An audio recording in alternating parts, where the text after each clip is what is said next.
Jason Statham witnesses a black girl getting bullied for selling lemonade. What he does next leaves the entire neighborhood speechless. Stay until the end to see how one simple act of kindness sparked a nationwide movement. Like, subscribe, and comment your thoughts on this powerful, life-changing story. It was one of those quiet summer mornings when the air feels too still, too perfect, like the world is waiting for something to happen. In a small suburban neighborhood nestled just outside the edge of Los Angeles, the sun was already climbing high, casting long shadows across perfectly manicured lawns and the kind of wide, tree-lined streets that always seemed pulled from a postcard. At the corner of Aspen and Grove stood a small, hand-painted stand, constructed from a few scraps of wood and a healthy dose of determination. A bright yellow sign read, "Lemonade, $1, fresh and sweet." The L was backwards, and the paint was starting to drip in the heat, but the message was clear enough. Behind the stand, a young girl stood with the kind of quiet pride only found in someone who had built something with her own two hands. Her name was Ayanna. She was 9 years old, black, and absolutely fearless, or at least she wanted to be. Ayanna had been out there since 8 a.m., long before most of the neighbors had even stirred. With her little cooler filled with ice, fresh lemons hand-squeezed with help from her grandma, and sugar measured with the precision of a chemist, she was ready to earn her way towards something big. Her dream? A second-hand tablet she could use for school, art, and to FaceTime her dad, who worked long hours driving delivery trucks and couldn't always be home. It was her idea, her project, and she wore it like a badge of honor. Most people walking by would smile, sometimes wave, sometimes buy a cup. A few even handed her $5 bills and told her to keep the change. She had made $14.75 by mid-morning and was feeling pretty proud when everything changed. The first sign of trouble came in the form of sneakers, scuffed up high tops pounding against the pavement as two boys walked down the sidewalk like they owned it. They were older, probably 15 or 16, and loud in that obnoxious way that kids sometimes are when they think the world owes them something. One of them, lanky with greasy hair and a sleeveless hoodie, locked eyes on Ayanna and smirked. The other one followed close behind, looking bored but dangerous in a casual sort of way. Ayanna stiffened. She didn't know them, but every instinct in her tiny body told her that they weren't there to buy lemonade. "Yo, look at this little setup," the first boy sneered as he stopped in front of her stand, knocking one of the paper cups off the table with a careless flick of his finger. "You really think anyone wants to drink your ghetto juice?" Ayanna blinked, unsure whether to be angry, confused, or afraid. "Please don't touch the cups," she said, her voice steady but small. "If you don't want to buy anything, you could just keep walking." "Oh, I'm sorry," the boy replied mockingly, drawing out every syllable as if speaking to a toddler. "Did we hurt the little lemonade queen's feelings?" The second boy chuckled, stepping up beside him. "Man, this is pathetic. Who lets a little black girl stand out here like this alone? Where's your welfare check, huh?" Ayanna didn't say anything, not because she couldn't, but because her heart was racing and her mind was working overtime just to process what was happening. Her hands trembled slightly, but she stood her ground, refusing to let the tears welling in her eyes fall. She had dealt with rude customers before, people who ignored her or asked for free samples and left without paying. But this felt different. This felt targeted. This felt hateful. And then the first boy did something that would change everything. With a sudden, exaggerated motion, he reached over the stand, grabbed the entire jug of lemonade, and poured it onto the sidewalk. The yellow liquid splashed everywhere, soaking Ayanna's sandals, the bottom of her shorts, and most of her remaining inventory. She gasped. Her hands shot to her mouth as she stared at the mess. He had destroyed it. Her whole morning, her dream, her pride, ruined in seconds. "Oops," the boy said with a cruel grin. "Guess you'll have to go beg for money somewhere else." That's when a voice broke through the air, calm, steady, and unmistakably British. "Is that how your parents raised you, mate?" The boys turned around, and Ayanna's eyes followed. At the corner of the street, standing in jeans and a plain black t-shirt, was Jason Statham. Yes, that Jason Statham, the action movie star, the man with the gravel voice and steel stare.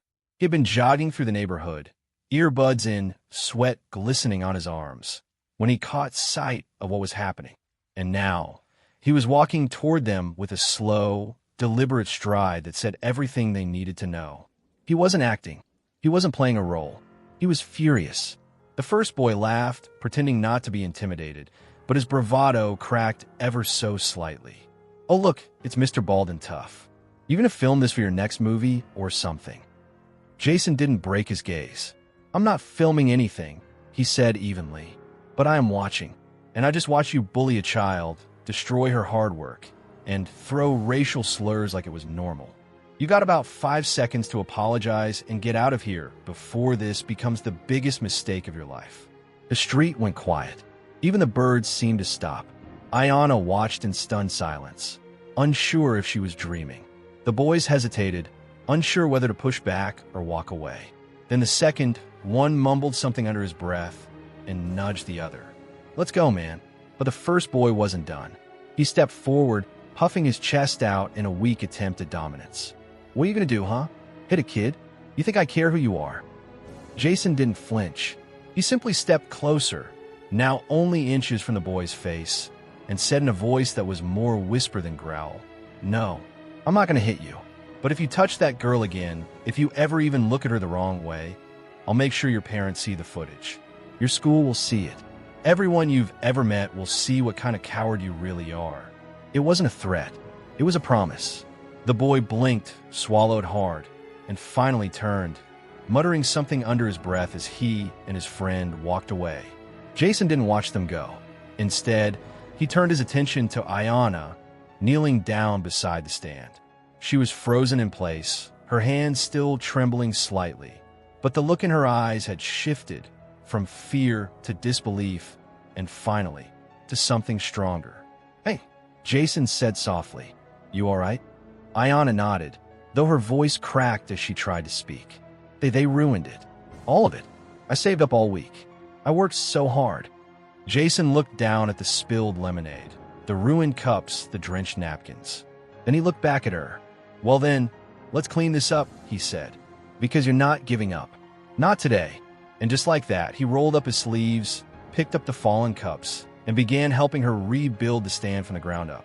Neighbors began to come out, drawn by the commotion, some filming from across the street. One by one, they saw what was happening. A few even brought supplies, cups, lemons, sugar. Within 20 minutes, the lemonade stand was back in business, stronger than before. But Jason wasn't done yet. He stood up, took out his phone, and turned to Ayanna.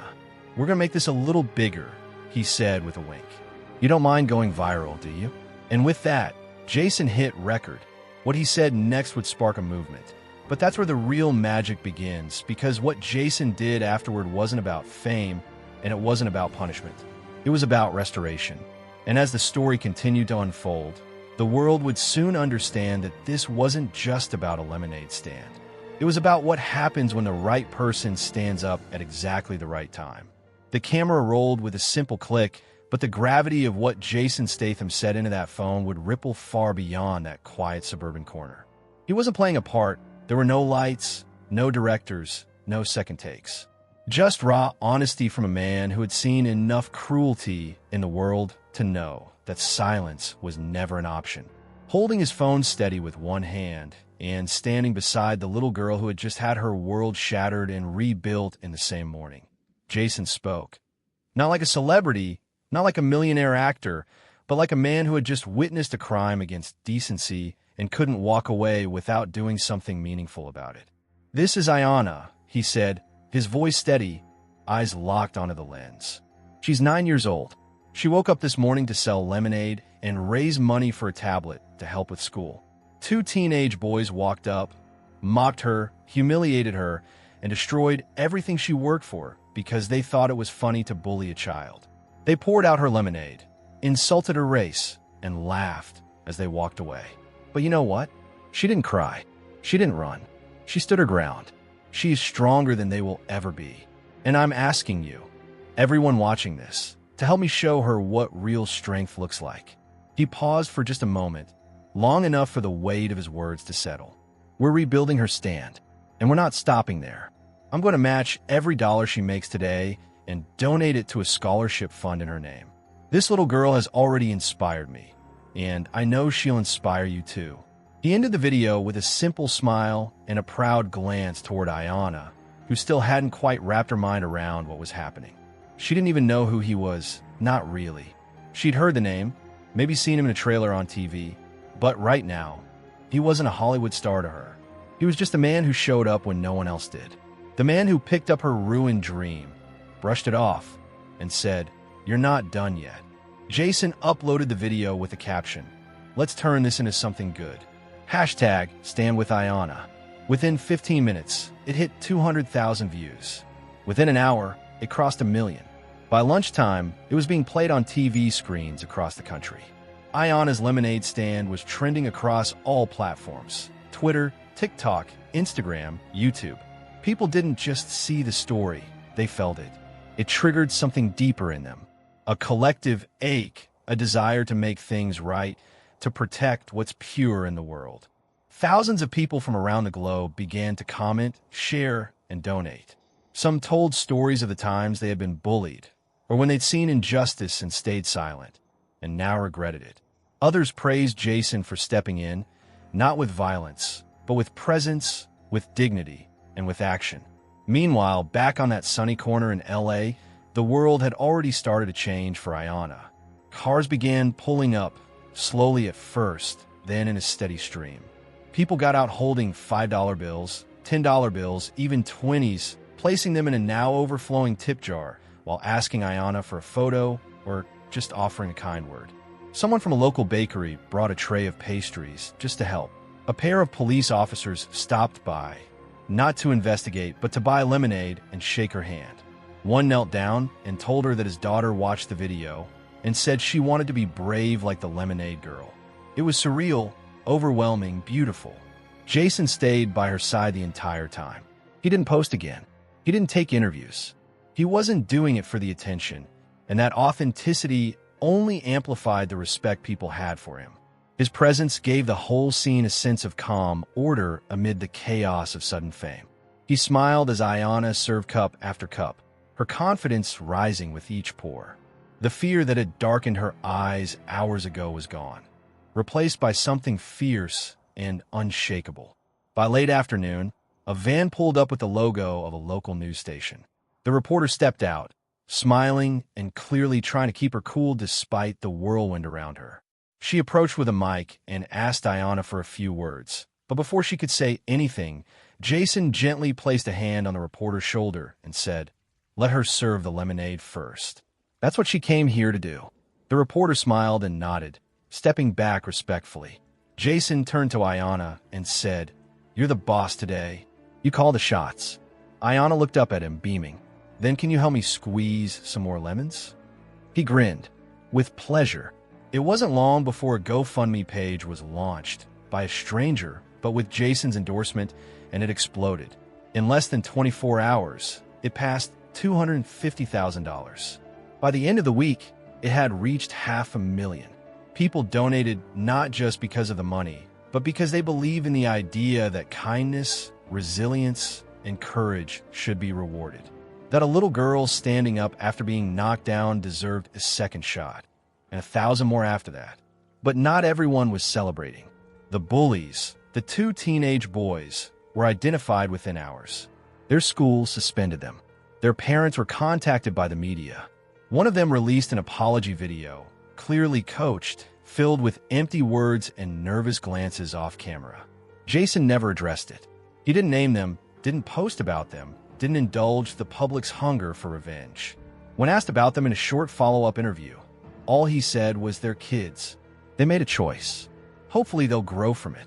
I'm focused on Ayanna. And he meant it. The story reached farther than anyone imagined. Ayanna was contacted by talk show producers, book publishers, even animation studios who wanted to turn her lemonade stand into a cartoon. But Jason sat down with her father and grandmother and said, "Only say yes to the things that feel right. This isn't a business deal. This is her story. It's hers to protect." They agreed. Together, they crafted a plan, not just for the money, but for Ayanna's future. Jason offered to cover her schooling expenses through high school. He also promised to invest in a fund under her name that would one day help other kids start businesses, learn leadership, and understand their value no matter where they came from. They called it the Ayana Lemonade Foundation, and within 2 weeks, it was officially registered, complete with a website, a mission statement, and more support than anyone could have imagined. But it wasn't just Ayana who changed. The neighborhood changed. The community. Parents began talking to their kids about bullying, race, and standing up for others. Schools invited speakers. Lemonade stands popped up on corners all over the area, many of them inspired by Ayana's courage. Teachers shared her video in classrooms to talk about perseverance, empathy, and the power of kindness. It was as if the simple act of a child refusing to be broken and a man refusing to be silent had lit a fire in people's hearts, a reminder of who we could be if we chose courage over cruelty. Still, amid all the noise, the fame, the money, and the cameras, Jason kept showing up at Ayana's stand every weekend. Not as a bodyguard, not as a celebrity, just as a friend. They'd sit and talk while squeezing lemons, discussing everything from cartoons to the stars. And on one of those afternoons, as the sun dipped low behind the rooftops and the last customer walked away, Ayana turned to him and said, "Why did you help me? You didn't even know me." Jason leaned back, thought for a moment, and said, "Because once a long time ago, I needed someone to help me, and nobody did. I promised myself that if I ever had the chance to be that person for someone else, I wouldn't walk away. And you didn't just need help. You deserved it." The silence that followed was heavy, filled with unspoken understanding. Ayana reached across the table and placed a single cup of lemonade in front of him, then raised her own. "To not walking away," she said. Jason smiled, lifted his cup, and clinked it gently against hers. "To not walking away." And just like that, something sacred was sealed, not with contracts or speeches, but with sugar, lemon, and 2 hearts that knew the value of standing up for what's right. The weeks that followed blurred together like colors in a moving landscape, vivid, fast, and impossible to slow down. By the time the leaves began their quiet shift toward autumn golds and reds, Ayana had become a household name in ways no one could have predicted. But more than the viral videos, the interviews, or the well-wishers who now stopped her in grocery stores asking for selfies, it was what Jason helped her build in the aftermath of that terrible morning that truly mattered. The Ayana Lemonade Foundation wasn't just a feel-good afterthought. It had become a movement. And Ayana, now just barely 10, was its beating heart. The mission was simple but powerful. Teach kids that their voices mattered, that they could create change, that standing up for themselves and for others was not only possible, it was necessary. With Jason's help, the foundation began sponsoring small community projects across the country. They sent out lemonade starter kits to schools and neighborhoods with instructions not just on how to make lemonade, but how to build something out of nothing. It came with story prompts to help kids tell their own stories, a section on bullying prevention, and letters from Ayana herself, encouraging them to never give up. In the first month, the foundation funded over 100 lemonade stands in underprivileged areas. Kids who had never been given a chance before were now selling their own homemade drinks, learning about business, budgeting, teamwork, and more than anything, self-worth. The media latched on again, this time not for the drama, but for the hope. The New York Times called it one of the most unexpected grassroots youth movements in recent history.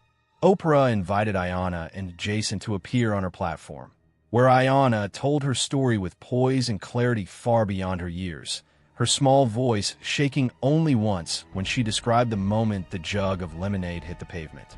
But as the world lifted her higher, so too did the weight on her shoulders grow heavier.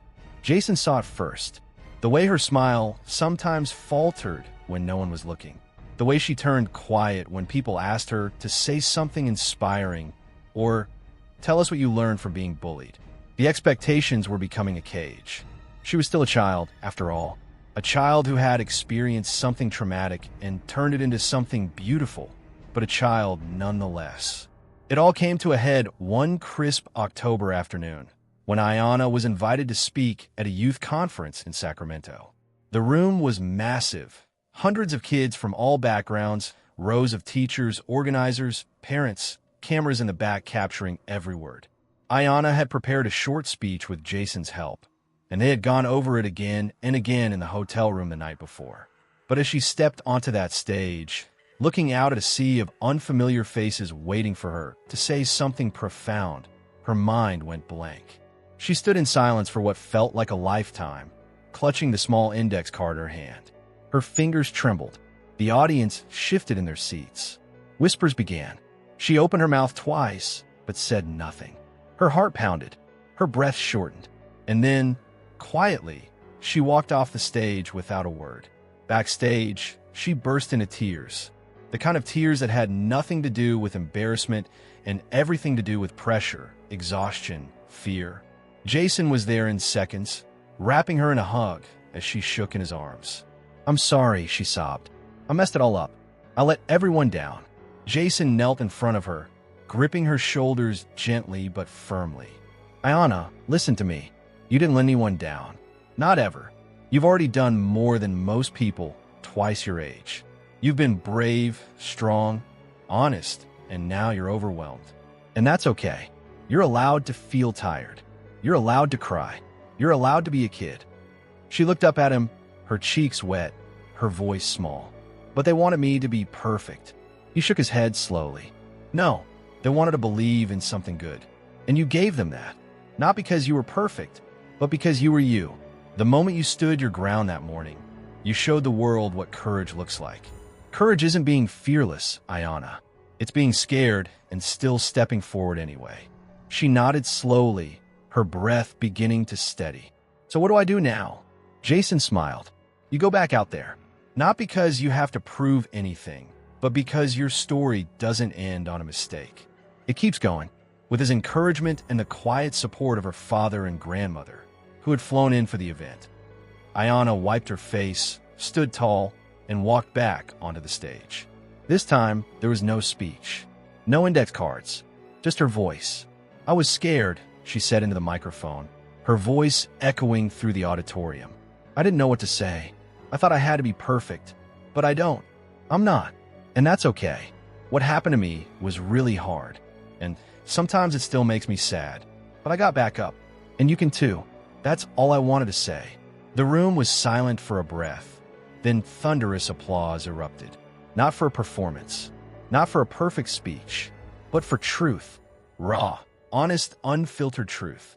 And in that moment, Ayanna became more than an internet story or a foundation figurehead. She became a symbol of something deeper. A reminder that courage is messy and hope is loudest when spoken softly. After the conference, as they walked back to the car under a sunset streaked with pink and orange, Ayanna slipped her hand into Jason's. "Thank you for not letting me give up." He looked down at her and smiled. "Thank you for reminding me why I never do."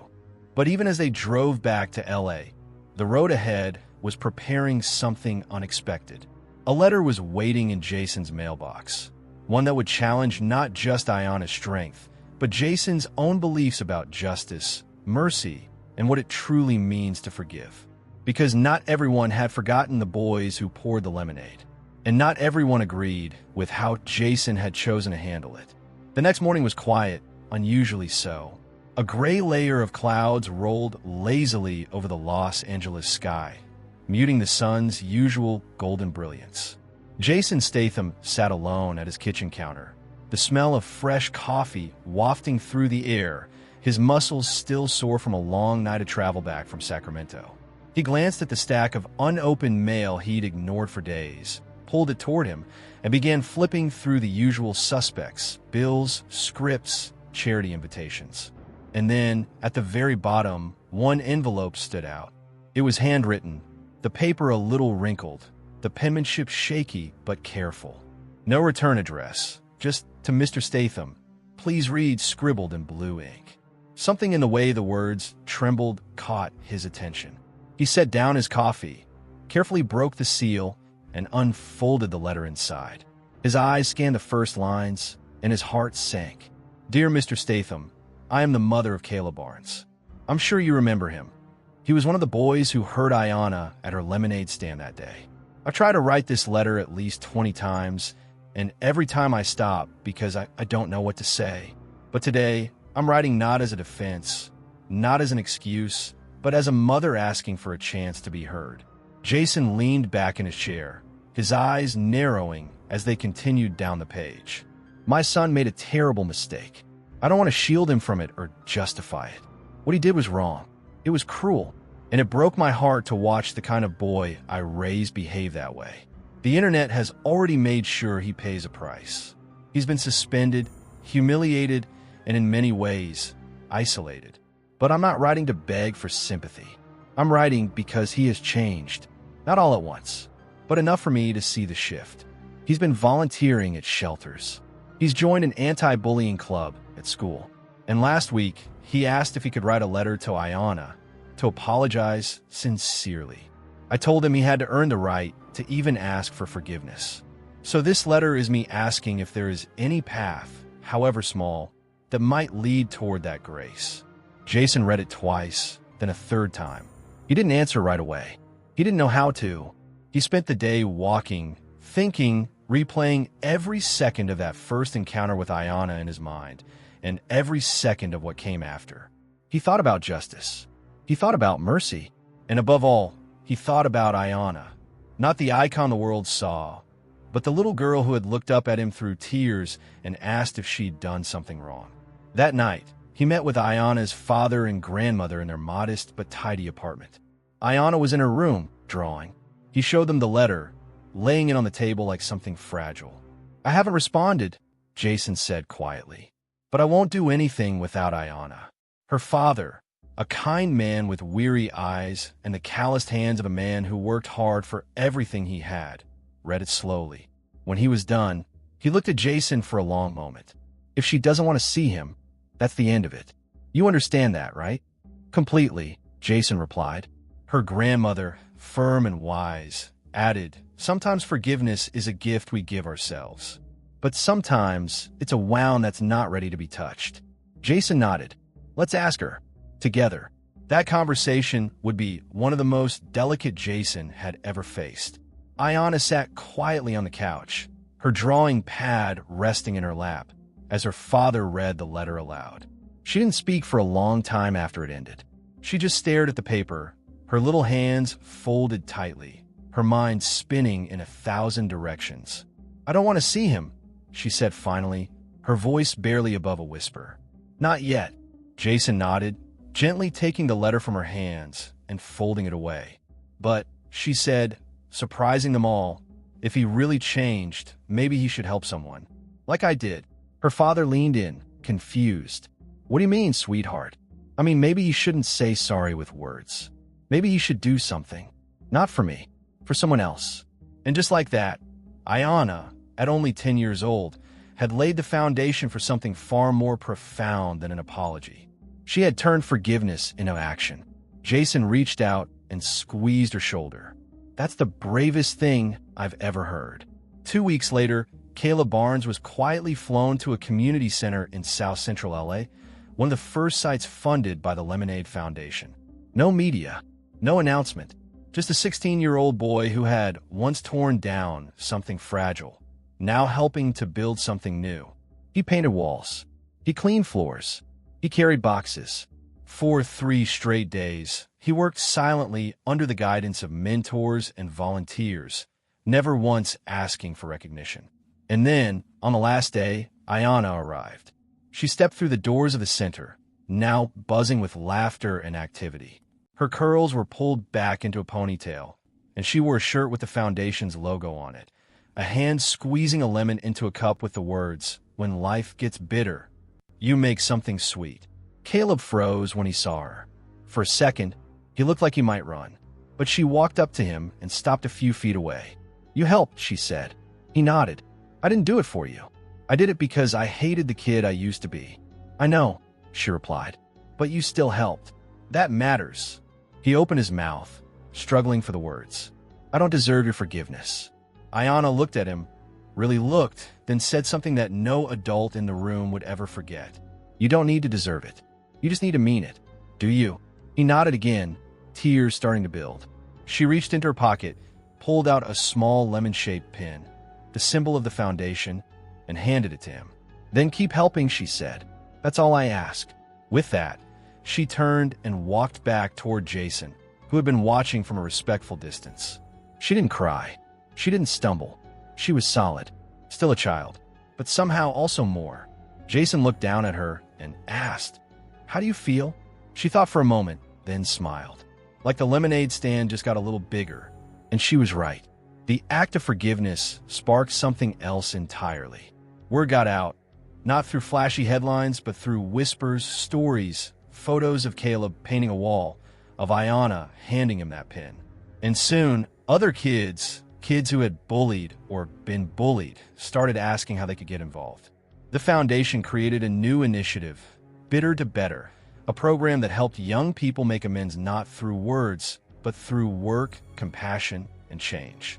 Ayanna's decision sent shockwaves, not because it was loud, but because it was quiet, thoughtful, real. It made people question their own assumptions about punishment and grace. And it made the world fall even more in love with a little girl who, just months before, had stood on a corner with a homemade sign and a dream. But the biggest surprise was still to come. One morning, Jason received a call from someone high up in the city government. They wanted to do something symbolic, something permanent. They asked for Ayanna's permission to rename the very street corner where a lemonade stand once stood. And after some thought, she said yes.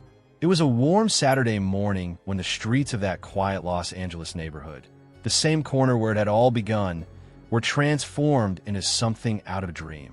A modest stage had been erected at the intersection of Aspen and Grove, adorned with white fabric and sun-yellow bunting. Banners fluttered in the breeze bearing the symbol of Ayanna's foundation, a stylized lemon, freshly squeezed into a radiant cup, accompanied by the simple words, "When life gets bitter, you make something sweet." But this was no ordinary community gathering. This was the culmination of a journey that had started with heartbreak and humiliation and ended in something so much bigger than anyone could have imagined. Hundreds of people gathered at the intersection, cameras flashing, neighbors whispering, city officials standing in anticipation. They had come from everywhere, local families, teachers, children who had started their own lemonade stands thanks to Ayanna's story, reporters, even a few celebrities who had followed the story from afar and wanted to witness what was about to unfold. It was one of those moments when the air hums with something unspoken, when people stand not because they were told to, but because something sacred is about to happen. Ayanna stood quietly behind the stage, wearing a crisp white dress with yellow trim, her curls framing her face, and a small lemon pendant around her neck.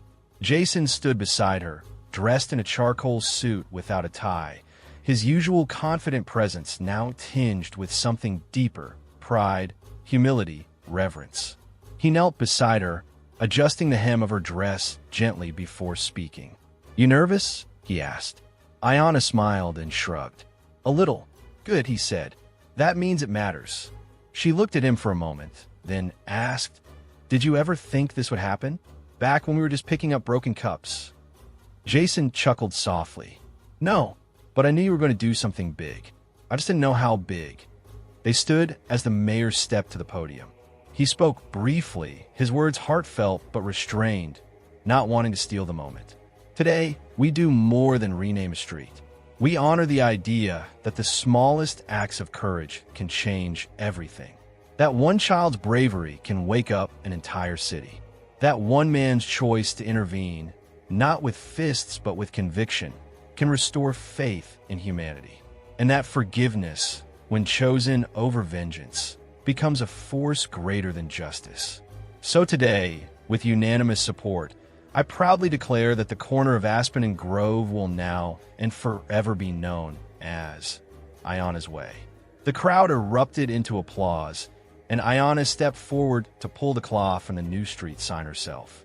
The name shone in elegant black letters against a pristine white background, mounted just above a plaque that read, "In honor of Ayanna Bell, who stood tall when the world tried to break her, and reminded us all that kindness is strength."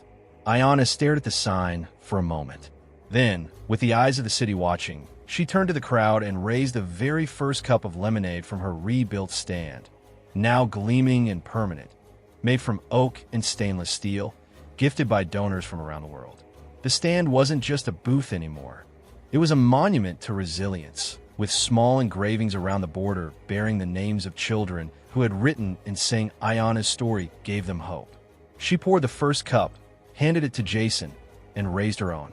To the kids who feel small, she said into the microphone, her voice strong and clear. To the kids who get knocked down, who get laughed at, who get told they aren't good enough. I was one of you, but I learned that the worst day of your life doesn't get to decide the rest of your life. You do, so don't give up. Don't get bitter. Make something sweet. It was quiet for a moment, as if the city itself was holding its breath. And then the applause came, raw, thunderous, emotional. People cried. People clapped. People held their children a little tighter. Later that afternoon, Ayana and Jason sat on the curb, just across from the newly renamed street, sipping lemonade in silence. The crowd had mostly dispersed, and the city was beginning to return to its usual rhythm. But there was a stillness in the air, a peace that neither of them had known back when this story began. Jason broke the silence first. You've done more by 10 than I did by 30. Ayana smiled without looking at him. That's because I had help. He nodded slowly. You know, a lot of people think it was me who changed your life that day. But the truth is, you changed mine. I've done a lot of movies, seen a lot of things. But nothing felt real until I saw you standing there. So small, so scared, and still refusing to back down. You reminded me why I became the man I am. Ayana turned to him and said, with the kind of quiet wisdom that only comes from walking through fire. Then we both helped each other. And she was right. The beauty of Ayana's story wasn't just in the redemption or the foundation or even the fame. It was in the connection between two unlikely people, a young girl and a hardened man, who chose, at the most critical moment, to believe in kindness instead of cruelty, in action instead of apathy, in standing up when everyone else turned away. What happened on that corner might have started as a confrontation, but it became a revolution. Over the next few years, Ayana's Way became more than a street name. It became a symbol. Schools painted murals. Foundations launched programs in her honor. Young entrepreneurs wore pins with her lemon symbol, saying it reminded them that they had power, even when no one believed in them. And every year on the anniversary of the incident, Jason and Ayana returned to that spot. Just the two of them, to share a cup of lemonade, quietly honoring the day the world changed. Not with violence, not with revenge, but with courage, with grace, and with the unwavering belief that when life gets bitter, you can always make something sweet.